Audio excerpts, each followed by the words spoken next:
I was 14. It was an average night. Around 9 p.m. Me and my little cousin are at his house.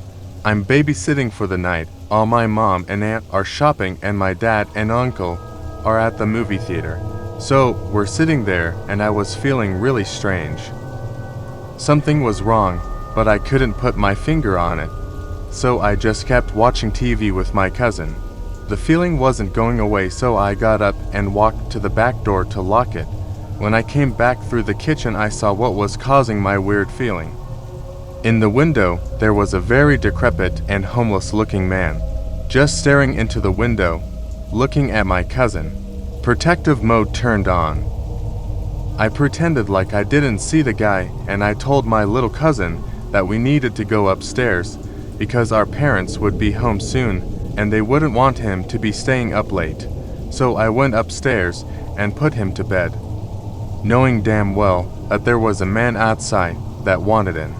I was about 125 pounds and 5'8" at the time, and I played football for my school.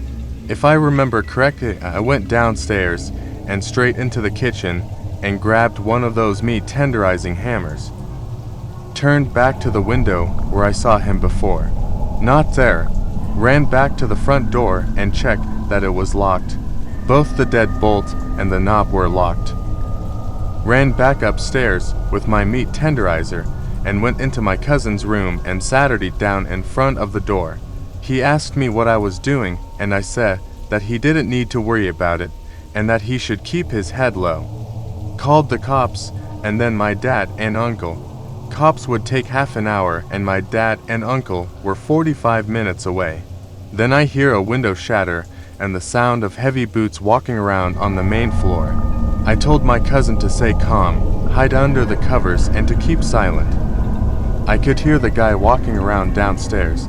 It was horrifying. I gripped that damn meat tenderizer and waited.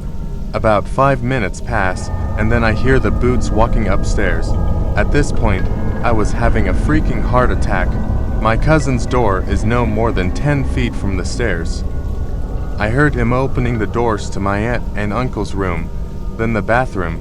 He walked back downstairs and I heard him open the door to the basement. 15 minutes later, the police showed up and burst into the house. Turned out the guy was loose from a mental hospital 1 province away. I nearly had to battle a mental case when I was 14. At one point, I was no more than a wooden door and 10 feet away from him.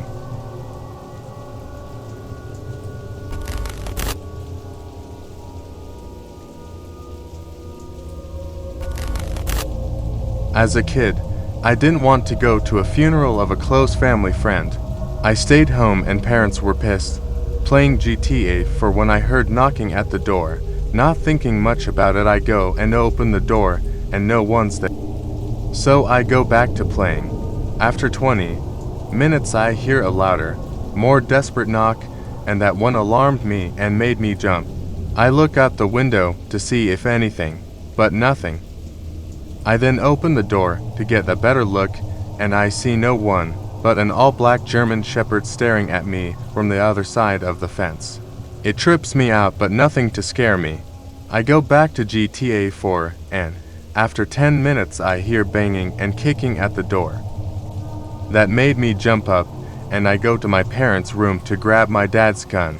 I then go check the window, and the German Shepherd is on my side of the fence now in front my door, just staring at it.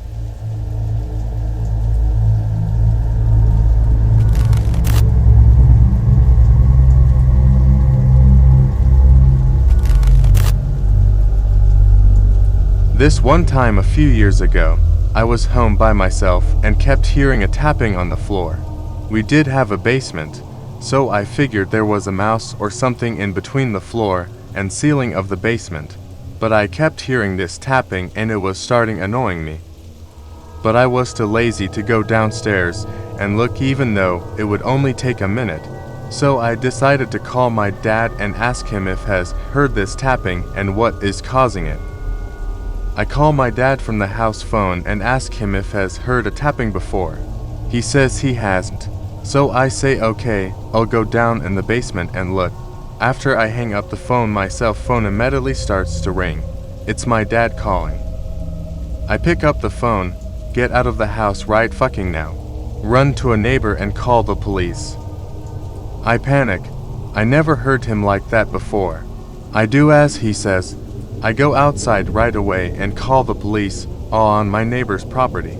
I tell them that something is very wrong and they need to get to my house right away. What they find disturbed me for years. Apparently in my basement was a psychopath with a machete. He had been using it to tap on the ceiling to try to lure me down into the basement so he can kill me. My dad heard someone breathing on the line when I called him from the house phone. The psycho was listening to the phone call.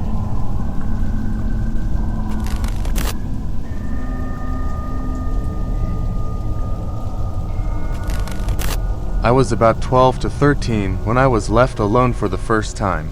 We lived on a ranch about 25 minutes from town, with my only neighbors being my grandparents, who are very old.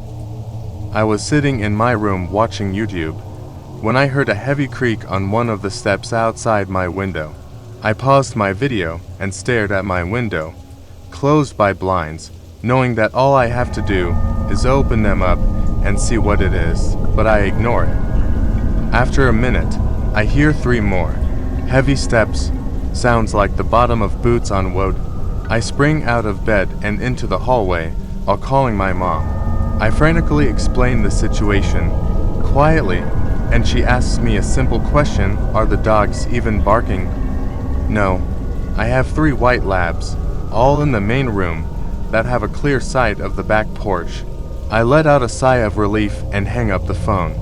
The second I end the call with my mom, my dogs absolutely go wild, barking, baring teeth, hair standing up and all. I ran to my room and called my brother, telling him to get home immediately. My dogs barked for maybe another few seconds and they stopped. Never found out what was behind the blinds.